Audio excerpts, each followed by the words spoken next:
கம்பு தோசைக்கு அரைக்க போகிறோம்.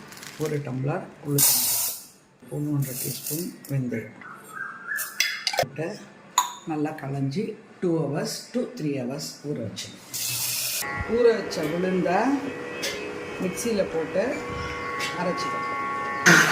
இது நல்லா இப்போ நைஸாக அரைப்பட்டு அதே டம்ளரில் 4 டம்ளர் இப்போ அரைச்ச உளுந்தோட 4 டம்ளர் கம்பு மாவு மிஷின் உப்பு போட்டு நல்லா கரைச்சி வச்சுருங்க. ஒரு 5 to 6 hours தோசை பண்ணிங்கன்னா மாவு நல்லா பொங்கி இருக்கும்.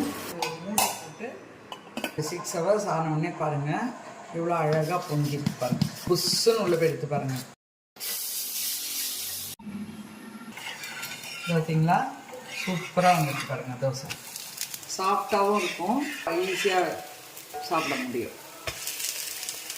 இது கம்பு தோசை.